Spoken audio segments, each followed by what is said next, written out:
इमरान भाई कैसे कैलकुलेट करें?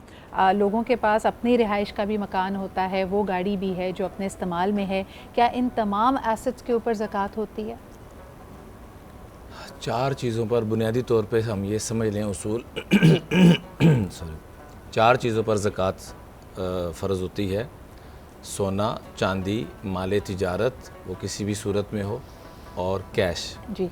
ये चार चीज़ों को मिलाकर अगर किसी के पास 52.5 तोले चांदी के बकदर जी। उसके पास मालियत है तो उस पर ज़कात आएगी, सही। और उस पर साल गुजरना ज़रूरी है। जब एक दफ़ा साहिब निसाब बन गया, मिसाल के तौर पर यकम रमज़ान के पास ये उसके पास पैसा आया, ये सारी चीज़ें आई 52.5 तोले चांदी के बकदर, जी। और अगले साल यकम रमज़ान तक उसके पास इतना पैसा रहा, तब उस पर ज़कात फ़र्ज़ होगी। अगर वो कम हो गया तो तब उस पर ज़कात नहीं होगी, नंबर एक। नंबर दो, जब एक दफ़ा ये ज़कात फ़र्ज़ होगी और उसके पास ये पैसा कंटिन्यू चल रहा है उतनी मिकदार में, तो अगले साल यकम रमज़ान से एक दिन पहले भी उसके पास 1 करोड़ रुपया आ जाता है या 10 करोड़ आ जाता है, तो उसकी ज़कात भी अब वाजिब हो जाएगी, उस पर साल गुजरना ज़रूरी नहीं होगा। सही। तीसरी बात जो आपने फरमाई कि ज़ाती गाड़ी, ज़ाती मकान, ज़ाती फ्लैट रेंट पे दिया हुआ है, इन चीज़ों में से किसी पर भी ज़कात नहीं है। बिल्कुल सही। ना गाड़ी पे, ना फैक्ट्री पे, ना फैक्ट्री की मशीनरी पे, और ऐसे ही जिस घर में रह रहे हैं, हत्ता कि जो आपने घर लेकर रेंट पे दिया हुआ है उस घर पे भी ज़कात नहीं है। अलबत्ता उसका जो रेंट आ रहा है, अगर आपने साथ उसको यूज़ कर लिया है, लाख रुपया उसका रेंट था, साल का 12 लाख बना, तो 12 लाख में से आप 6 लाख यूज़ कर चुके हैं, तो यकम रमज़ान को देखा जाएगा, जो भी आपका आपने जो दिन मुकर्रर किया हुआ है, वो यकम रमज़ान है, 10 है, जो भी आपका वो दिन है, उसमें देखा जाएगा कि आपके पास टोटल क्या बचा, जो बचा हुआ है उसके ऊपर ज़कात देना। बिल्कुल सही।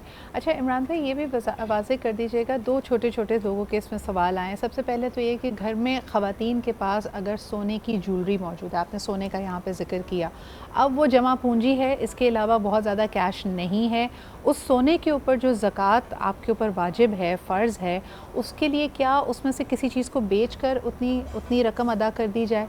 ख़वातीन को अक्सर कहा जाता है कि जिसकी मिल्कियत है उसने ख़ुद ज़कात देनी है। अगर ख़ातून काम नहीं करती है, फ़ाइनेंशियली अपने हस्बैंड पे डिपेंड करती है, तो फिर ये कैसे मामला हल किया जाएगा?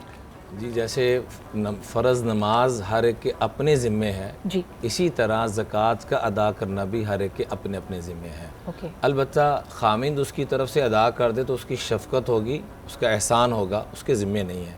ये चाहे ज़ेवर बेचे, चाहे किसी से कर्ज़ ले ले कि मैं तुम्हें ये वापस कर दूँगी, तब भी उसकी गुंजाइश है, और जिस तरीके से भी ये अदा करना चाहे, लेकिन ज़िम्मे इसके ही है। बिल्कुल सही। अच्छा, एक और सवाल आया था कि म्यूचुअल फ़ंड्स और मुख्तलिफ आपके इन्वेस्टमेंट टूल्स जो मौजूद हैं, किसी ने इंश्योरेंस ली हुई है, म्यूचुअल फ़ंड्स में किया हुआ है, जिसमें मैंने अक्सर लोगों को देखा है कि फिर वो जो साल भर में उसकी कैश वैल्यू बनती है उसका ज़रूर पता कराते हैं, जिस तरह आपने कहा, क्योंकि वो साल भर से एक जमा पूंजी पड़ी हुई है, कैश वैल्यू निकालें और उसके ऊपर कैलकुलेट करके ज़कात दे दें, ये करना सही है? जी, और इन चीज़ों के ऊपर ज़कात वाजिब होगी? जी, जो भी आपकी मालियत किसी भी सूरत में आप किस्तों पे प्लाट ले रहे हैं, जी।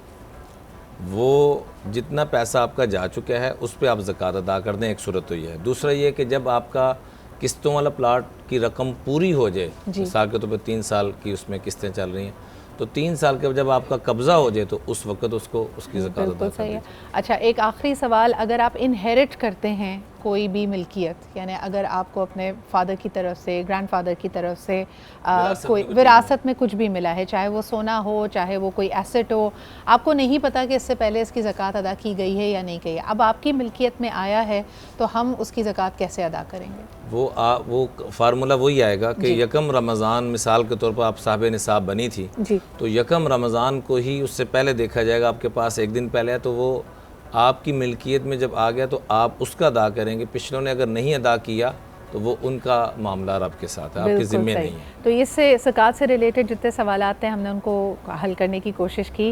अब ज़रा हमारे साथ इरम मौजूद हैं। एक और बात बड़ी अहम, जी।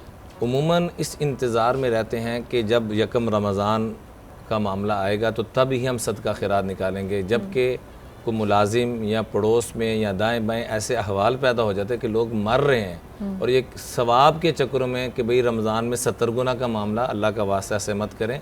ज़कात एडवांस भी दी जा सकती है। मसलन यकम रमज़ान को हमने जो ज़कात देनी थी वो हम यकम शाबान को पड़ोस में कोई बीमार हो गया, एक्सीडेंट हो गया, वो ज़रा जॉब कर रहा है, मुश्किल से घर का गुजर बसर कर रहा है, तो हमें यकम रमज़ान का इंतज़ार फिर नहीं करना चाहिए। हमें एडवांस में अल्लाह ने अगर तौफीक दी हुई है, आप साहिब निसाब हैं, इसमें आपका कमाल नहीं, रब ने आपको इस काबिल बनाया, तो हमें निकाल देना। बल्कि आप ही की बात को आगे बढ़ाते हुए इमरान भाई, ज़िंदगी और मौत का तो कोई भरोसा नहीं है। कई लोग जो पूरा साल इंतज़ार कर रहे हैं, आई नो ऑफ इंडिविजुअल्स जो हर महीने तनख्वाह जो उनको आती है वो महीने के हिसाब से भी सो करके कि भाई ये मेरी इनकम हुई है, इसमें से मैंने ज़कात पहले ही दे दी है। बल्कि मैं इस पर एक छोटी सी बात, हमारे एक दोस्त, उनकी फैक्ट्री कह लें कि मामला बहुत डिस्टर्ब हो गए जी, तो उनको मैंने अर्ज़ किया कि फ़ुटबॉल बनाते थे कि आप हर फुटबॉल के साथ 50 पैसे 25 पैसे ये सदका अल्लाह के साथ तिजारत करें। जैसे जुनैद जमशेद मरहूम ने, उधर भी मैंने ये अर्ज़ किया था, इनको भी मैंने ये अर्ज़ किया कि अल्लाह के साथ तिजारत करें।